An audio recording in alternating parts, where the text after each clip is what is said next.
If you or someone that you know suffers with ulcerative colitis, I've got 7 natural tips to really help. Okay, tip number 1 is to follow what I call Mother Nature's prescription.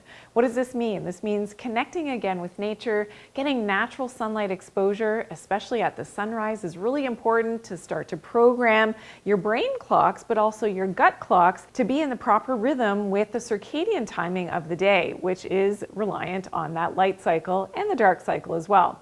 Also, getting grounded is another part of Mother Nature's prescription. So taking off your socks and shoes, doing this first thing in the morning is something that is fantastic as you're watching that sunrise to bring up Earth's electrons into your body, which is very anti-inflammatory. Something really important if you do suffer with the inflammation from ulcerative colitis. Okay, tip number 2 is to avoid gluten and something called glyphosate. Now, I have other videos on glyphosate. This is a commonly used herbicide, especially here in North America, and it does have toxicity concerns and effects, and it can be very compromising to healthy gut function, and even your microbiome, which is your good gut bacteria, your probiotics, are negatively impacted by that glyphosate. So avoiding that, and there are certain foods that are high in that glyphosate. If you can avoid them, this will really go a long way to help with your ulcerative colitis. Okay, tip number 3 is to put the good guys back in, and that is probiotics. Of course, the healthy, good flora that are supposed to be in your gut, often we're deficient in having enough of these probiotics, especially if you're not eating fermented foods.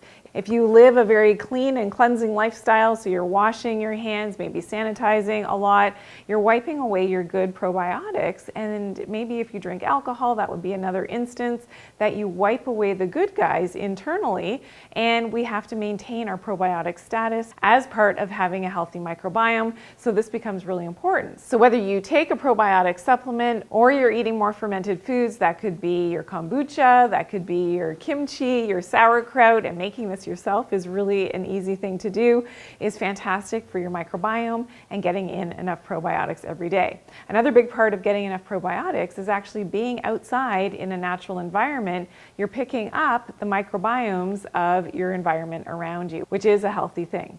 Okay, tip number 4 for ulcerative colitis is to take a natural anti-inflammatory, and I love turmeric with added curcumin within a supplement. And the reason why I actually prefer supplement versus using the root, if you've ever used the root in juicing or in your cooking, you know how much it stains, and it can really be a pain to get those stains out of your hands and your countertops and your cutting boards and things. But one of the drawbacks of the actual root, unless you're growing it yourself, is that it could have a contamination factor with lead. So it's something that you really need to be aware of.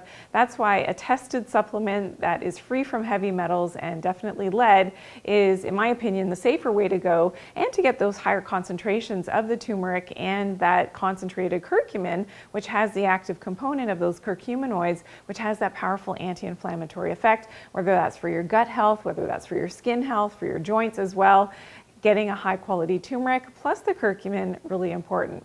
Okay, tip number 5 for ulcerative colitis is to get enough fiber in, and I love psyllium seed husks. This is soluble and insoluble fiber, and what psyllium seed husks do is they hold water, and it helps to actually bulk up your stool, bringing in that water, really great for constipation. But if there is some irritation on the colon wall, the psyllium seed husks can be a really gentle way to actually cleanse those intestinal walls, but also remove any of the unwanted organisms that could be there as well, and really have a cleansing effect on the entire digestive tract. Okay, tip number 6 for ulcerative colitis is to watch your stress levels. We know that whole gut-brain connection in terms of stress, the stress response, your vagus nerve, your parasympathetic, so you want to be more in that relaxed state in the parasympathetic part of your autonomic nervous system versus that flight or flight. So you're always stressing out, not great for any type of inflammatory gut disorder. You may notice yourself that your gut is very sensitive when you do get stressed out about something or in anticipation of something. Well, this is because the gut and the brain are very highly linked heat. So we want to make sure that we are managing our stress, and whatever that means for you. That could be, deep breathing, meditation, Shinrin-yoku, which is forest bathing, going outside for a walk in the forest, really is going to help with that cortisol and your stress response, and really does help that ulcerative colitis. And tip number 7 is to do more exercise, but more gentle forms of exercise may be warranted, of course, if you're experiencing a flare-up with your ulcerative colitis.